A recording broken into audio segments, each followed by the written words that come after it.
January 26, 1945. The location is Holtzwihr, France. Private Audie Murphy is barely 19 years old.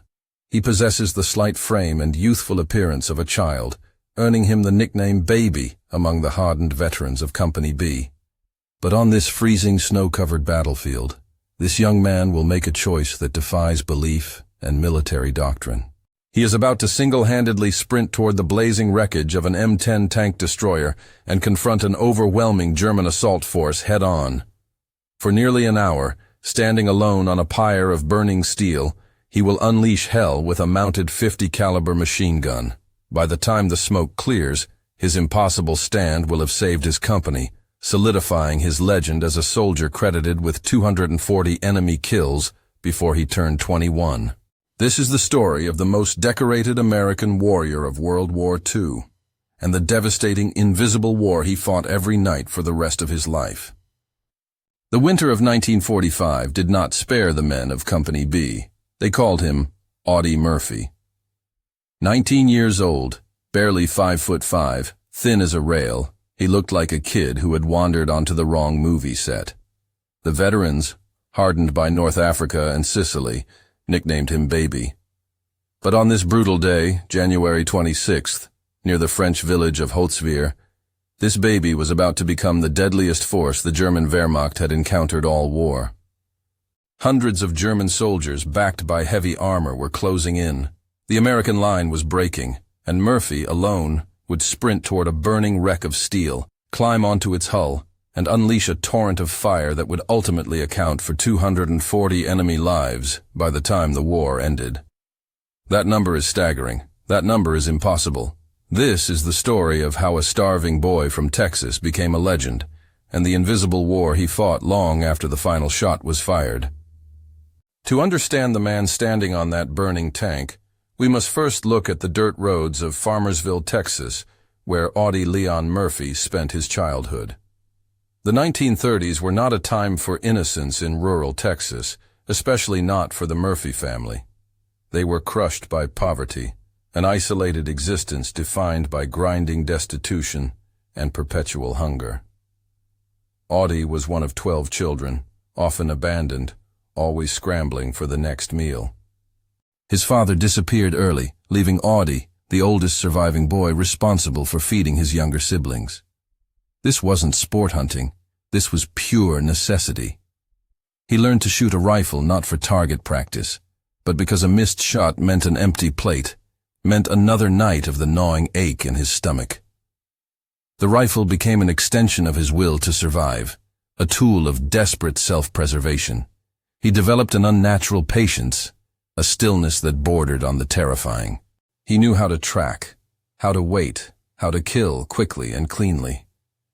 This environment hardened him, replacing youthful softness with a desperate, pragmatic focus. He was forged in the crucible of want. When the war came, it wasn't abstract patriotism that drove him first. It was desperation. It was the promise of 3 meals a day. It was a uniform. It was an escape from the crushing weight of destitution that had defined his first 2 decades. When he first tried to enlist, the Marines and the paratroopers laughed. He was too small, too slight, physically unimposing. They saw the child. He lied about his age, desperate to be accepted, desperate to prove that the wiry frame held a core of lethal steel. The army finally took him, and the transformation was immediate and absolute. The boy who hunted squirrels for dinner became a disciplined, lethal war machine. Every drill, every maneuver, every enemy encountered was validation. It was proof that he was no longer the starving, helpless child of Farmersville. He was a soldier. He was a machine built for war, eager to shed the label of baby.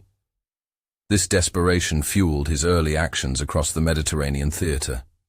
He fought with a quiet, efficient fury, earning promotions rapidly, always pushing forward, always eager to prove his worth despite the constant jibes about his size and his youthful appearance. He was seeking external validation to fill the void left by a lifetime of neglect and hunger. He needed the war to confirm his existence, to give purpose to the violence he had mastered out of necessity.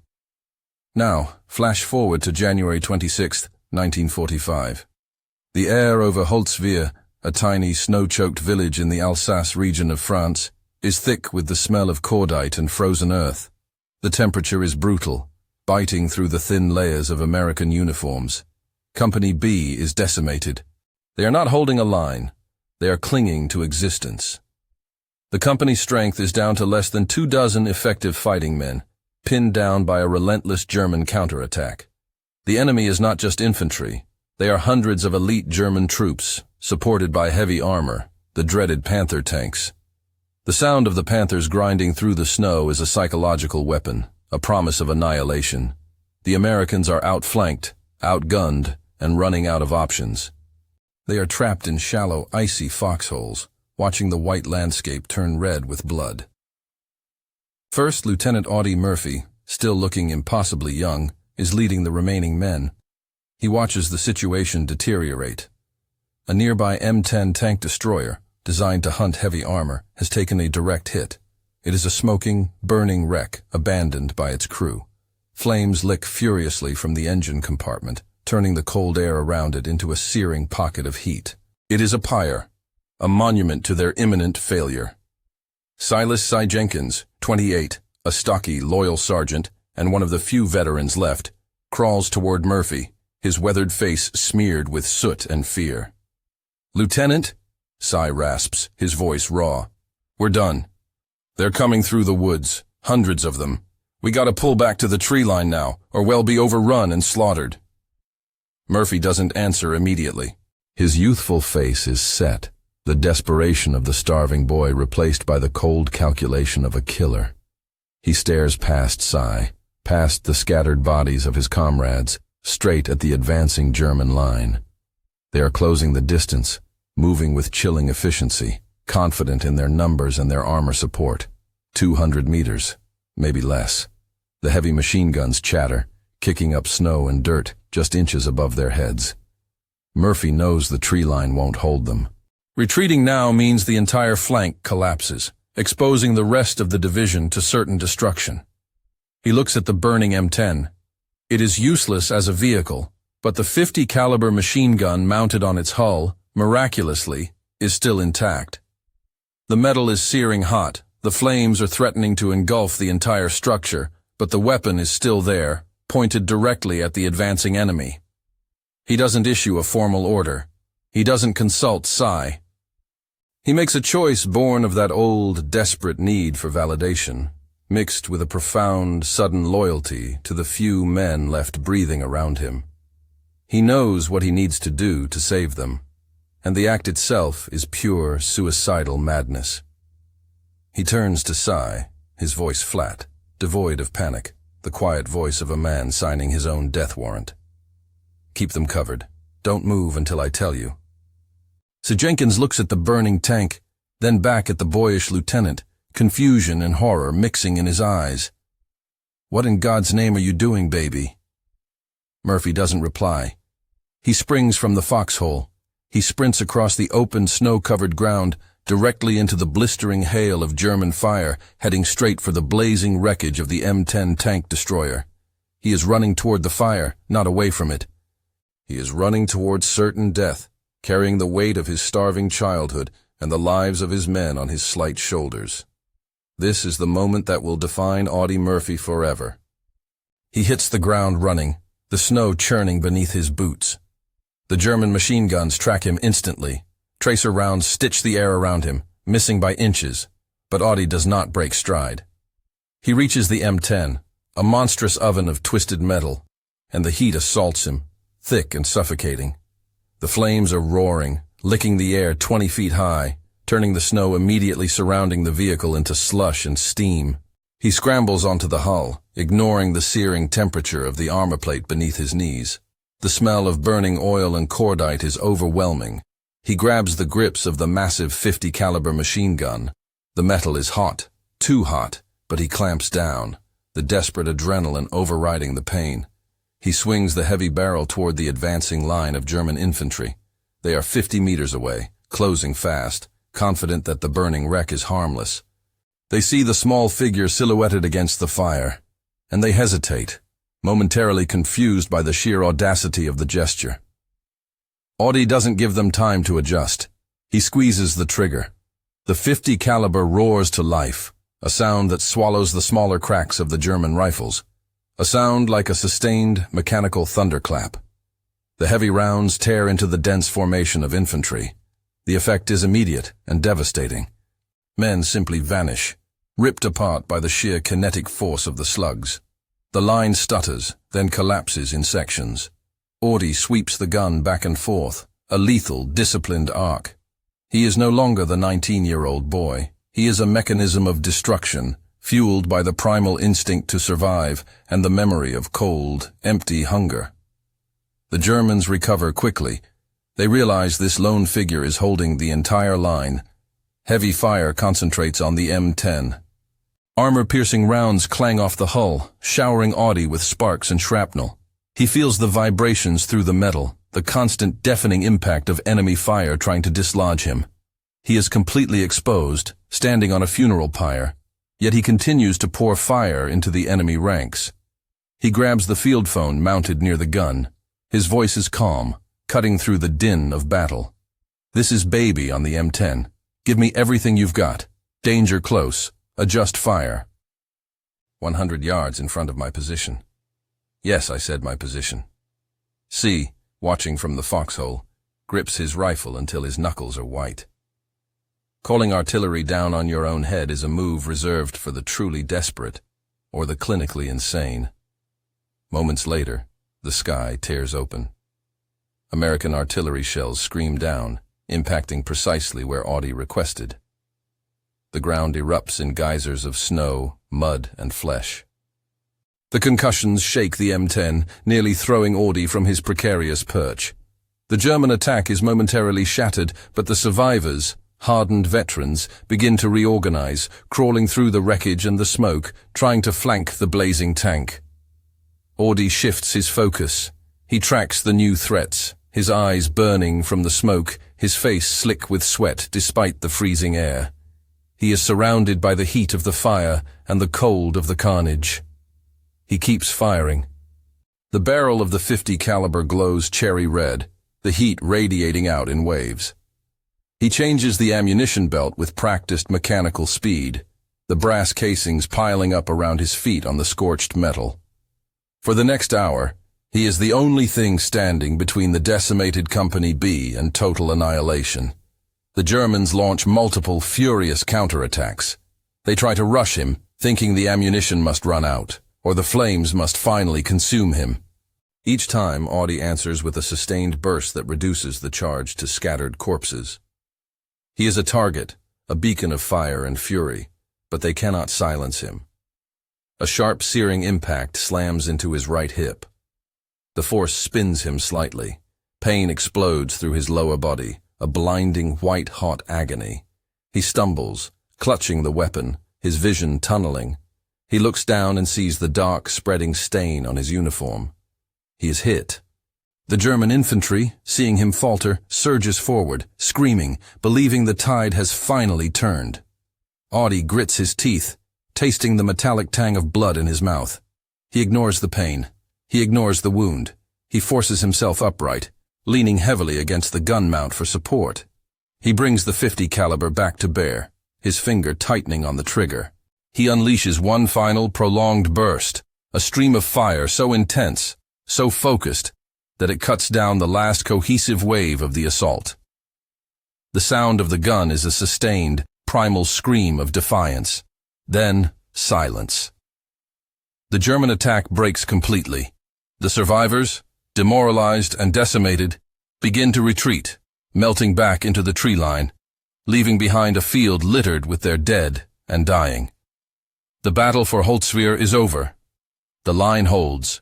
Audie remains standing on the M10 for a long moment, the silence ringing in his ears, the flames still roaring behind him. He is shaking violently, the adrenaline draining away, leaving behind pure, debilitating exhaustion and the throbbing pain in his hip. He finally slides off the tank hull, collapsing onto the snow. He tries to stand, but his leg gives way. C and the remaining men rush out of the foxholes. their faces a mix of disbelief and awe. They reach him, pulling him away from the burning wreckage.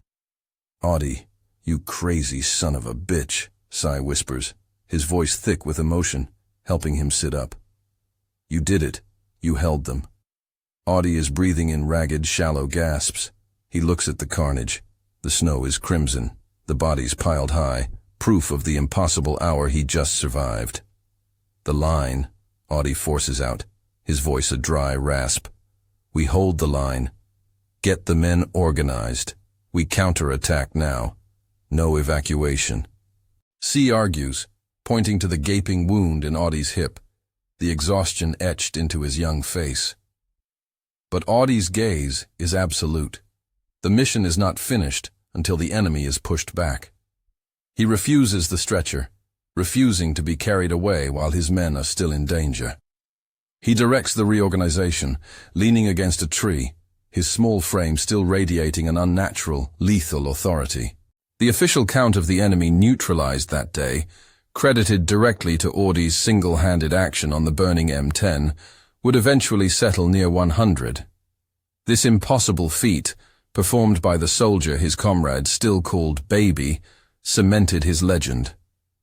When the final tally of his wartime service was calculated, the Army credited him with neutralizing approximately 240 enemy troops across his campaigns, a number that defies belief, placing him among the deadliest American soldiers of the entire war. The paperwork quickly moved up the chain of command. The recommendation for the Congressional Medal of Honor, the nation's highest military decoration, was swift and unanimous. By June 1945, the war in Europe was over, and Audie was home. He stood before President Truman, frail and boyish in his uniform, receiving the Medal of Honor, adding it to the 32 other decorations he had earned. He was the most decorated soldier in American history. America needed a hero, and the small, quiet Texan was the perfect icon. The fame was immediate and overwhelming. Hollywood quickly came calling. Audie was transformed from a starving farm boy into a national celebrity. He was offered movie roles, eventually starring in films, including the adaptation of his own autobiography, To Hell and Back. He was wealthy, famous, and adored. But the medals and the fame were a thin veneer over the crushing reality of what he had done. The true battle did not end when the Germans retreated from Holtzwihr. It only moved inside his head. The war had stopped, but Audie was still fighting. He was still on that burning tank, the smell of burnt flesh and cordite permanently etched into his memory. He suffered from chronic, debilitating insomnia. For decades, the hero who saved a company could not find peace in his own bed. He slept, when he could sleep at all, with a loaded pistol beneath his pillow, a desperate guard against the relentless nightmares. He was haunted by the faces of the dead, not just the enemies he had killed, but the friends he had failed to save. The weight of 240 lives, whether the official count was accurate or not, pressed down on him, suffocating him in the quiet of his post-war life. The adulation of the public could not drown out the internal screams. He was a champion on the screen, but in the dark of night, he was just a terrified boy, reliving the moment he stood alone on the pyre, unleashing hell. The invisible wounds of combat trauma were deeper and more lethal than any bullet or shrapnel. He is the face of American bravery, yet he cannot look in the mirror without seeing the blood. Audie Murphy walks the red carpets of Hollywood, flashing the easy, practiced smile of a star, but his mind is still stuck in the frozen, blood-soaked mud of Holtzwihr. The weight of the world's praise is crushing, suffocating.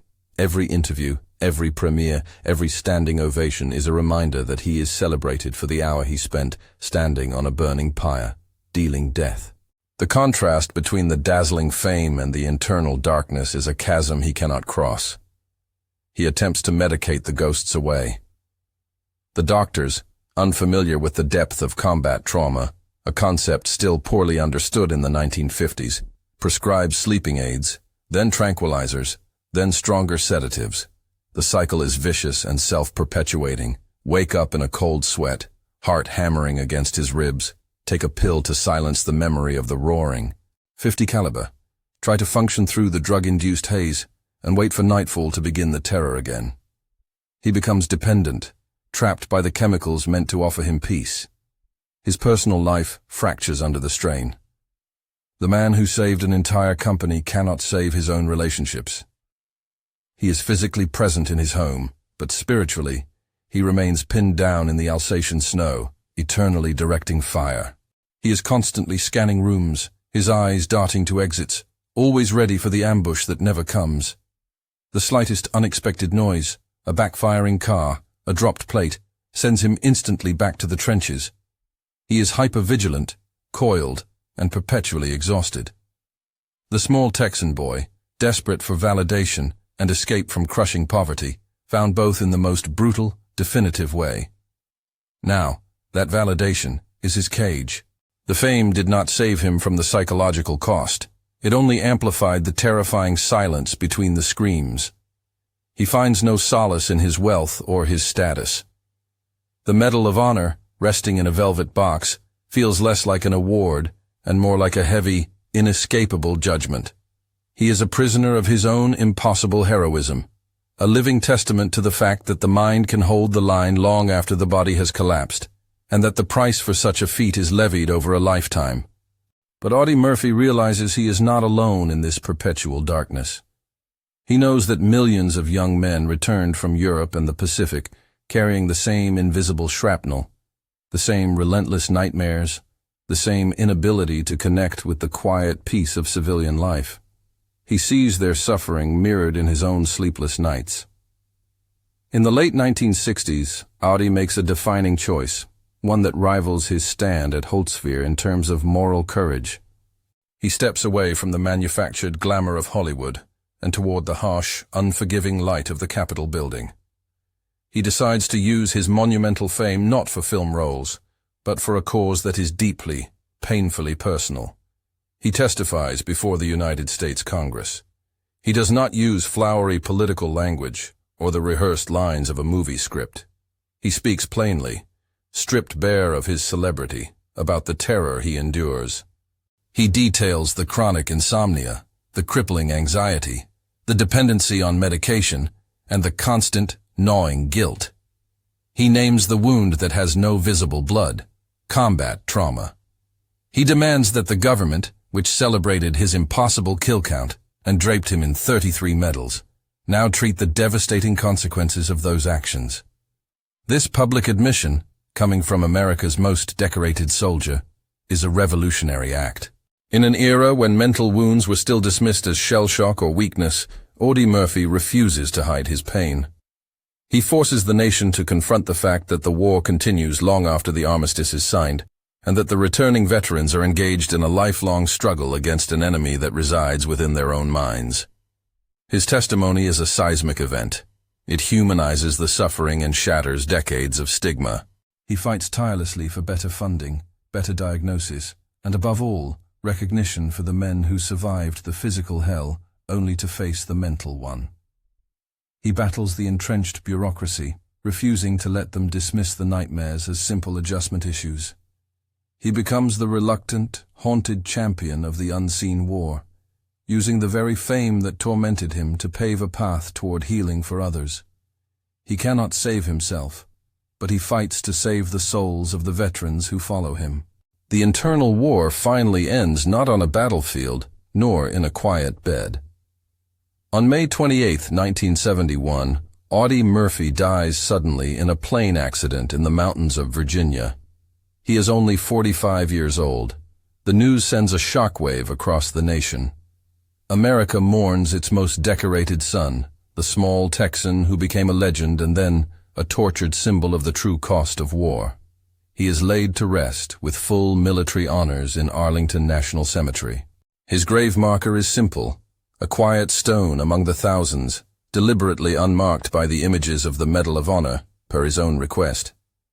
He rests in the shadow of the tomb of the unknown soldier, a final irony for a man whose name became synonymous with impossible heroism. Visitors come, millions over the decades, drawn to the site of the boy who killed 240 enemy troops before he turned 21. They see the name, the dates, the quiet simplicity of the stone, They remember the hero on the burning M10 tank destroyer, the soldier who single-handedly held the line against overwhelming odds. But the true, enduring legacy of Audie Murphy is not the impossible number of enemies he defeated, nor the Hollywood fame he briefly endured. His legacy is the fight he waged in the darkness, the struggle he made public so that future generations of veterans would not have to suffer in silence. He was a machine of destruction, forged by poverty and necessity, transformed into the most lethal teenager of World War II. But in the end, he became something far more profound, a desperate, broken advocate who used his pain to demand compassion. Audie Murphy survived the war, but he never truly escaped Holtzwihr. He rests now, finally free from the roar of the .50 caliber, the searing heat of the flames, and the faces that pursued him for 26 long years. The soldier who could not sleep is finally at peace. If Audie Murphy's brutal origin hit you hard, shoot us a like and subscribe for more history.